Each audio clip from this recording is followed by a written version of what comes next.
आज 30 वर्ष का हूँ और गाजियाबाद में आज मेरा खुद का छोटा सा व्यापार है।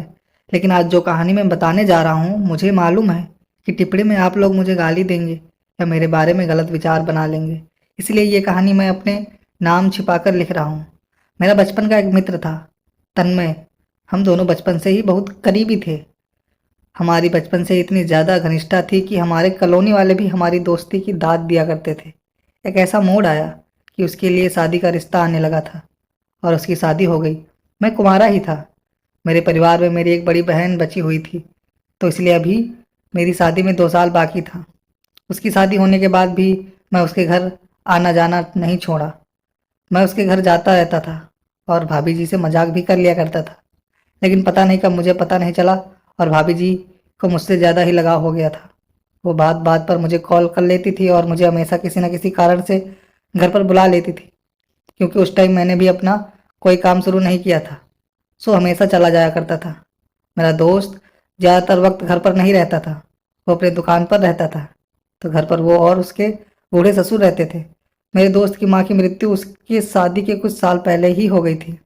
मुझे एहसास होने लगा था कि वो मेरे साथ शारीरिक संबंध बनाना चाहती थी, लेकिन उस वक्त मुझे भी उसके साथ शारीरिक संबंध बनाने का भूत सवार हो गया था। संयोग से एक दिन उसके ससुर जी किसी काम से मेरठ गए हुए थे, तो उस दिन वो घर पर अकेली थी। उसने मुझे कॉल किया और उसे उसके घर बुलाया। वो मुझे शारीरिक संबंध बनाना चाहती थी। इस बात को उस दिन मैं अच्छे से जान गया जब वो मेरे पास आकर बैठी और बोली कि क्या आपको मैं अच्छी नहीं लगती। मैंने भी फ्लर्ट करना शुरू कर दिया और देखते ही देखते उसने मुझे किस करना शुरू कर दिया और उस दिन हम दोनों के सब कुछ हुआ। मैं बार बार उससे के घर जाने लगा था। बाद में वो मुझे भी नज़रअंदाज करने लगी और मैंने जाना कि मोहल्ले के ही किसी और लड़के से वो संबंध बनाने लगी थी। मैंने उसे धमकी दी कि मैं तुम्हें मेरे दोस्त के साथ धोखा करने नहीं दूंगा।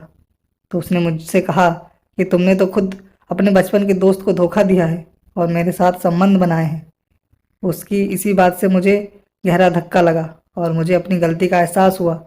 बाद में उसे शायद सद्बुद्धि आई और वो अपने घर परिवार में ध्यान लगाई। उस दौरान मुझे जब अपनी गलती का एहसास हुआ तो मन हुआ दोस्त को बता दूं। फिर सोचा ये बात मुझे तभी बता देनी चाहिए थी जब वो मुझ पर डोरे डाल रही थी और मेरी वजह से उनका घर ना टूटे, इसलिए मैं शांत रह गया। लेकिन मुझे आज उसकी बात चुभती है कि मैंने अपने दोस्त को धोखा दिया है और इस बात का अफसोस आज भी है। तो दोस्तों, ये छोटी सी स्टोरी कैसी लगी? अच्छी लगी हो तो लाइक करें और चैनल को सब्सक्राइब करें।